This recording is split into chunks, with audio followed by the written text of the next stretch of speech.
Hi everyone, it's Rebecca here, and today I want to talk about something that I think has affected many of us, and that is when the person that we're caring for doesn't want to be helped, or so it seems.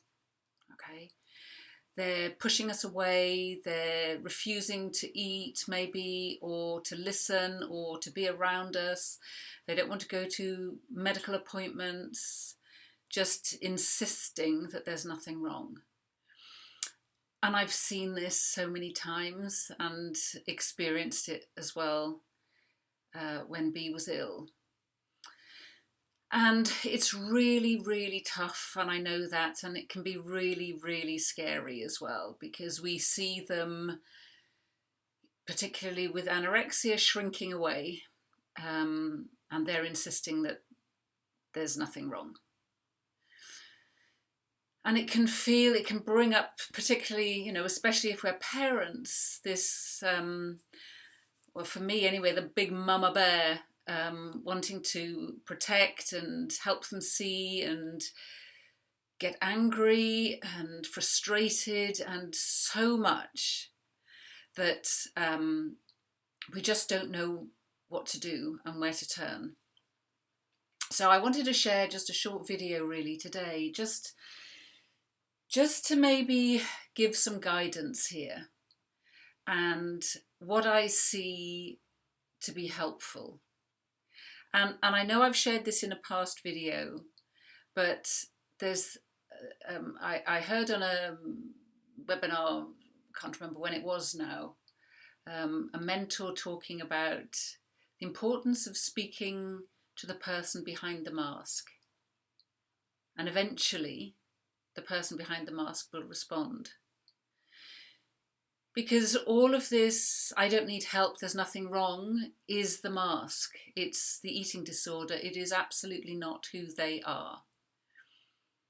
And our role is to see who they really are, to keep seeing who they really are until they remember who they really are.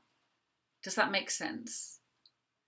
And the more we get caught up in the nitty-gritty of the eating disorder and the battling, the day-to-day battling, the further away that seems to push them and separate us as well.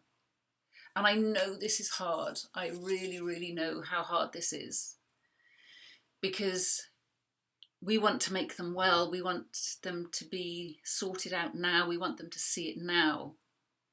But the more we fight that, the more we get into a battle with that. It's like in our book, I talk about getting into the boxing ring. It takes two people to be in the boxing ring. And if we don't get into the boxing ring, then we get a different perspective.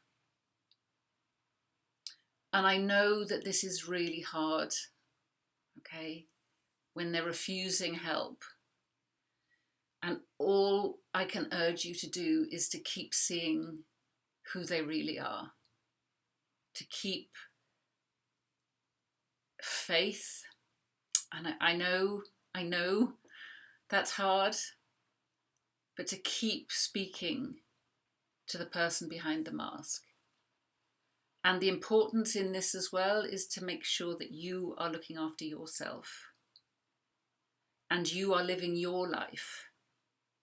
And that's, again, I appreciate how hard this can be.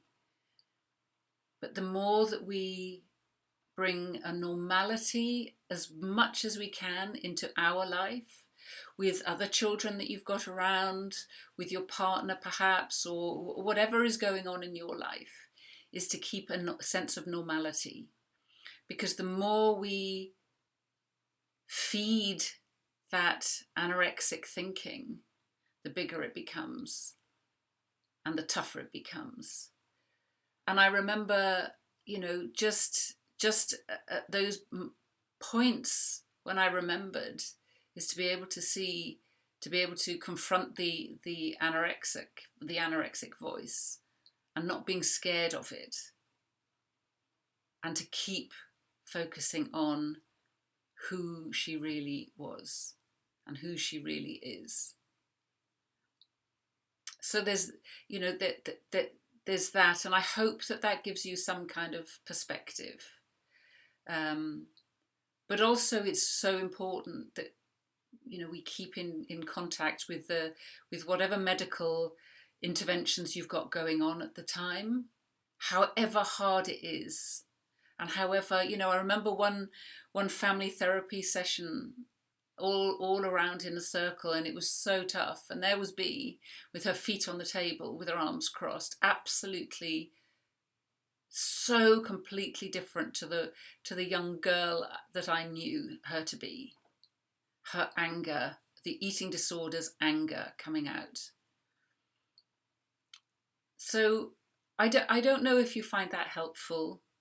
It may not have given you the answer that you were hoping for, but I hope you can see something in that. Do come back to me, do message me if you'd like to have a conversation about that, because I so understand the pain that we suffer when we can't get through to the person that we love so dearly. So details of how to get in touch are below the video, and do subscribe if you'd like to receive regular updates of our videos, and I'll be in touch again very soon. Bye for now.